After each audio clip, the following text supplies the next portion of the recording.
You are listening to Not So Live, the podcast version. From Asteroid G.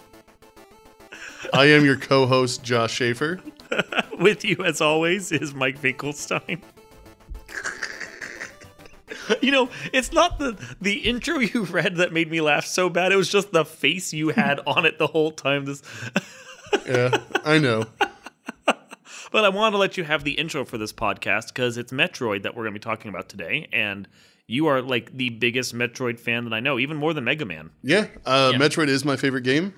It is also what made me become a feminist because I remember when I was a child and I beat Metroid 1, I was like, holy shit, this is a woman.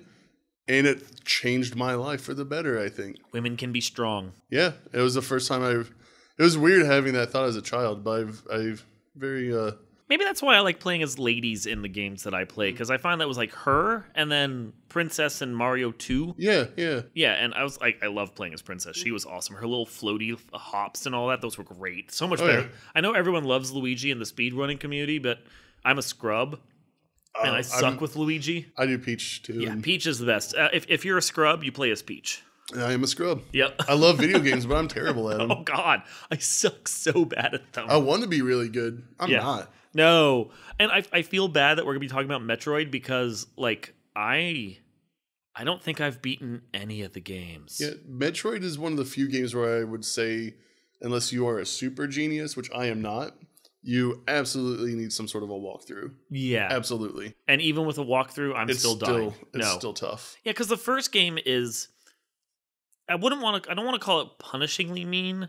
I mean, it is, but it's not because it's intended that way. This isn't a game where they're actively trying to get you to not play it. No. Metroid is specifically designed as the exploration is the game. And if you happen to beat it, good for you, but that's not the point of it. No, I would agree with that. Like I've beaten Metroid when I was a kid. I have no idea how I did it. Have not been able to capture that glory again as an adult. Did it take you like 3 months of blindly stumbling through it to manage? Oh, I'm sure. Yeah. Yeah, summer break game type thing. But what did I do for my summer break? Metroid. That was it. That's all I played. No, it's what happened. And then NES Classic came out, and I was like, you know what? I'm gonna play this again in HD. And you're a scrub. Oh, I played half an hour of it and got frustrated and switched to Bubble Bobble. Because that game is way more forgiving. So best Metroid game, Bubble Bobble. Yes, I would agree with that. That's why I had that Bubble Bobble tattoo on the lower back part. Is that your tramp stamp? That's my tramp stamp. There you go. So the first game is hard, but it's again, it's not like you're actively supposed to beat the game. I think the designers probably were surprised when someone finally managed it.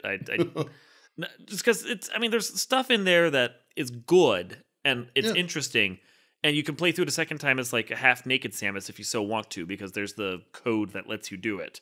But I never did that. I always thought that was an urban legend. Like, no, yeah, it's in there. Like, I think, or you know, I think she's weaker when you play. Yeah, you had to beat it in a certain amount of time, and then you could unlock that, and you'd get the whatever code it was that would let you do it, and most of us couldn't, ever. But yeah, then you could play through in swimsuit version of her, but it's basically the same game. I honestly don't even know if the damage is different. It may just be a different skin for the character, and that's it. And then there was the second game, which is amazing. Okay. Yeah, I loved it. It's impossible to beat. Yeah. Even with the guides. It's weird. It's definitely a weird game. I would argue it's probably one of the most linear of the first editions of any of the Metroid games. Oh, for sure, yeah. Yeah. I mean, I recently picked up the SNES copy again, in box. SNES? Super Metroid. That's not the second one. Oh, you're talking about Metroid 2. Like literally the second one. Oh, yeah. Rewind. So the second one. Yes. Is impossible. I mean, it's whichever Metroid game we're talking about. They all sound appropriately impossible to me. Yeah, but no. That's a weird game because it certainly feels like it's the most linear of the Metroid games. Like, you're having to look it up. Yeah, hold on. It's the one where you go through SR 388 and you're trying to take out all the load-bearing Metroids so you can make it to the bottom. And I mean, they literally Oh, are. you talking the Game Boy one? Yes. Oh, okay, I'm sorry. I always just called it Game Boy Metroid in my head. My head canon is different than normal life. No, yeah, it's Metroid 2. Because I was like, that sounds really familiar. Metroid 2, Return of Samus with the load-bearing I gotcha. Metroids, because you have to literally kill the Metroids to take out the lava so you can get deeper. And like, it's a weird mechanic. And I've never beat. I have it, and every once in a while I'm like, I'm going to torture myself for a little bit, and I'll find my Game Boy Advance somewhere, and it's a confusing game. Yeah, like, all those areas look the same. I know I managed to kill about 5 Metroids the one time I played it, and then I died, and then that was that. But that's as far as I got in the game. It's pretty far though. Yeah, farther than me. I think I maybe 2. I may have actually gotten farther in that game than I got in the original NES Metroid. So I'm just saying. And I think I got farther in that game than I got in Super Metroid, because that game I found impossible. It's pretty. Oh, I love Super Metroid. It's my second favorite game of all time. You can play through it? Yeah. You can actually beat it? Mm-hmm. You can get out of, Zebs or whatever the first area is? You will have to get the guide with it. So. Yeah, No. I think I managed to get to that boss, the big plant eye that shoots the spores at you or whatever. Oh yeah. I killed that, and then I got lost and couldn't figure out how to get anywhere. Yeah, if it helps if you have the map, because I think the Metroid 2 came with a map, or Super Metroid, I'm sorry, came with a map. You got me confused now. You did that to yourself. I did do that to myself. You did that to yourself. But it comes with a map, and that's pretty helpful. Yeah. Yeah, but the map helps, and having the patience of a saint in an entire summer to waste on it. Yeah, because I play it. I try in there, and I'm pretty certain that in the time it took for me to get to that plant boss and defeat it, which was a very short section of that game, speedrunners can beat the entire game. Oh, I'm sure. It's sad how pathetically little I managed to do in that game before I died.